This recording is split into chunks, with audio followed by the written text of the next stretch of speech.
Hello guys, आज चाहिँ ग्राउन्डमा हामी क्रिकेट हेर्न जाँदैछौँ। एनपिएल सुदूरपश्चिम र लुम्बिनीको पहिलो गेम र पोखरा र चनकपुरको सेकेन्ड गेम छ। र हामी साथीहरू सबै 4 जना छौँ। 4 जनाले पोखरालाई सपोर्ट हो। आज रमाइलो गर्नुपर्छ है त्यो ग्राउन्डमा। साथीहरू आउँदैछ। म टेकुको पेट्रोल पम्पमा ढिलो भइसक्यो हो जानलाई। धेरै मान्छे भएर जान थालेपछि चाहिँ एउटा न एउटाले ढिलो गर्ने कि बेला नपुगिने एक्लैको आस्तो नहुने। फाइनल्ली हाम्रो साथीहरूको नि आगमन भइसकेको छ र हामी जाँदैछौँ। बल्लै कालीमाटी आइपुगेका छौँ हामी। के गर्ने अब साथीहरूको पारालाई बेला कहिल्यै काहीँ पुग्न पाइन्न। अनुहार देखाउँ ल अहिले पछि। 4 जनाको हामीले चाहिँ टिकट लिइसकेको छौँ है टिकट काउन्टरमा आएर। अब हेर्नु जाने अब गेट नम्बर 4बाट जोन नम्बर 3 हेर नि एकदम मजाको गेट छ है।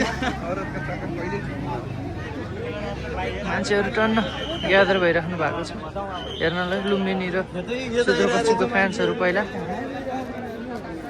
हामी पनि भित्र जाने वेटिङमा छौँ है त।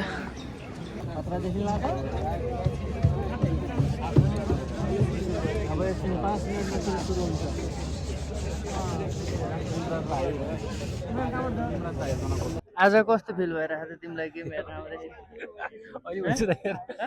रमाइलो फिल भइरहेको किन रमाइलो भयो? एकदम रमाइलो। कसलाई सपोर्ट गर्नेवाला छ फर्स्ट गेममा? फर्स्ट गेममा सुदूरपश्चिम, सेकेन्ड सेकेन्ड गेम त अभियसली पोखरा एभेन्जर्स। सचित आज यो स्ट्यान्ड पनि सकेपछि पहिलो पटक आएको हेर्नलाई कस्तो लागिरहेको? एकदम रमाइलो। पहिला यहीँ यस्तो चौरमा बसेर हेरिन्थ्यो, अहिले ट्याक्क सिटमा बस्दा धेरै रमाइलो लागिरहेको। ल हिमाल ल त कस्तो लागिरहेको भन? एकदम रमाइलो लागिरहेछ। कसलाई सपोर्ट गर्छ पहिलो गेम? लुम्बिनी लाइन्स। पहिलो गेम त कोही पनि लुम्बिनी कोही पनि हैन। दोस्रो गेम पोखरा एभेन्जर्स। दोस्रो गेम मात्र पोखरा।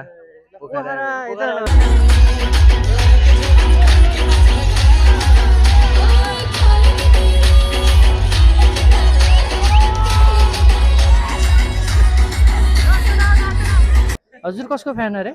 म फ्यान भन्नाले पनि मलाई फ्यान प्लेयर चाहिँ मलाई भुटेल मनपर्ने हो प्लेयर वाइज चाहिँ। तर म चाहिँ आफ्नो प्रोभिन्स भएर चाहिँ म चाहिँ लुम्बिनीलाई सपोर्ट गरेको म दाङदेखि भएर। लुम्बिनी लायन्स आज अल आउट भएको छ। लुम्बिनी लायन्सको आजको फर्स्ट इनिङलाई कसरी तपाईँ डिफाइन गर्नुहुन्छ? फर्स्ट इनिङ्स म यसरी भन्नुपर्दा चाहिँ कसरी भनौँ भनेपछि चाहिँ पहिलो कुरा मैले इन्टेन्ट देखेन प्लेयरहरूमा। अनि त्यस पछाडि चाहिँ अलिकति कम्बिनेसन पनि स्पेसल्ली चाहिँ सन्दीप जोरा होइन, किनभने चाहिँ हामी चाहिँ हेर्छौँ भने सुपर सिक्सेस हङकङ सिक्सेसमा पनि राम्रो थियो उसको फर्महरू। अनि उसलाई राम्ररी युटिलाइज नगरेको जस्तो देखिन्छ। तपाईँको चाहिँ गुलबदेवलाई चाहिँ ओपनिङ गरौँ, एकचोटि ट्राई गरौँ न त। 6 ओभरमा कतिसम्म जान सक्छौँ, त्यस पछाडि चाहिँ बरु 1 डाउन चाहिँ रोहितबाट गरौँ भने। तपाईँलाई रोकेँ है। रोहित पौडेलको इनिङहरू यो एनपिएल सिजन 2मा हेर्ने हो भने 100को स्ट्राइक रेट वरपर मात्र खेलिरहेको छ रोहित पौडेल है। रोहित पौडेल अलराउन्ड 360 सटहरू खेल्न सक्ने प्लेयर, नेपालको क्याप्टेन। रोहित पौडेलबाट चाहिँ तपाईँको एक्सपेक्टेसन धेरै नै थियो होला। कसरी पर्फर्म गरिरहेको छ रोहित पौडेलले? के भन्नुहुन्छ रोहित पौडेललाई? अब पहिलो कुरा त एकदमै पहिलो कुरा एक्सपिरियन्स प्लेयर हो। अनि त्यस पछाडि एउटा इन्टरनेसनल प्लेयर पनि हो होइन। तर उसको जुन क्यालिबर थियो, जुन लेभलको थियो, उसको जुन भनौँ न फर्स्ट एनपिएल सिजनमा चाहिँ जसरी खेलेको थियो, सायद अब यो त अलिक खै प्रेसर पनि हो कि अब तपाईँको चाहिँ हामीले हेर्छौँ।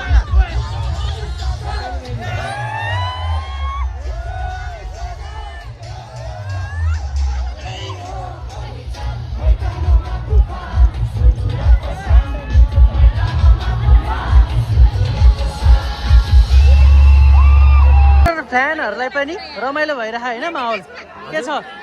न्युट्रल फ्यानहरूलाई रमाइलो भयो? रमाइलो भइरह अहिले यो गेममा के रमाइलो भइरह नि होइन?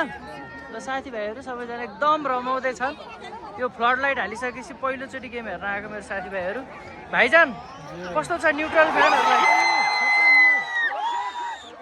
है त क्राउड त पुरै बजिङ छ, इलेक्ट्रिक भन्छ नि।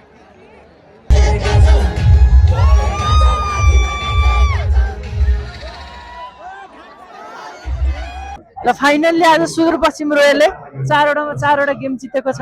हजुरलाई कस्तो लागिरहेको छ? एकदम खुसी लागिरहेको छ नि। आज अस्तिदेखि जितेको देखेर आज पनि आएको हामी। एकदम धेरै राम्रो भइरहेको छ। अनि पुरै नाचिराख्नु भएको सुदूरपश्चिमले जित्यो नि त अनि दिपेन्द्र सिंह अहिले कस्तो लाग्छ हजुरलाई एकदम नर्मल छ उसको कारण आएको म आज कलेज छोडेर कलेज अनि यो पालि सुदूरपश्चिमले ट्रफी लान्छ त लान्छ अवश्य सुदूरपश्चिममा जित्छ सुदूरपश्चिम पोखराको टिम पुरै स्ट्रेच गर्दैछ र आज चाहिँ जसरी नि जित निकाल्न पर्छ है केटा हो आज नि जित निकालेको छैन भने चाहिँ आफ्नै घर जाँदा हुन्छ हौ गाइस हामीले टस जित्यौँ र ब्याट गर्दैछौँ है त गाइस पोखरा ब्याटिङ गर्नको लागि आएको छ दिनेश खरेललाई देख्न सकिन्छ त्यहाँ इन्ट्री भएको छ आज गोल्डेन डक भएको छ गोल्डेन डक हो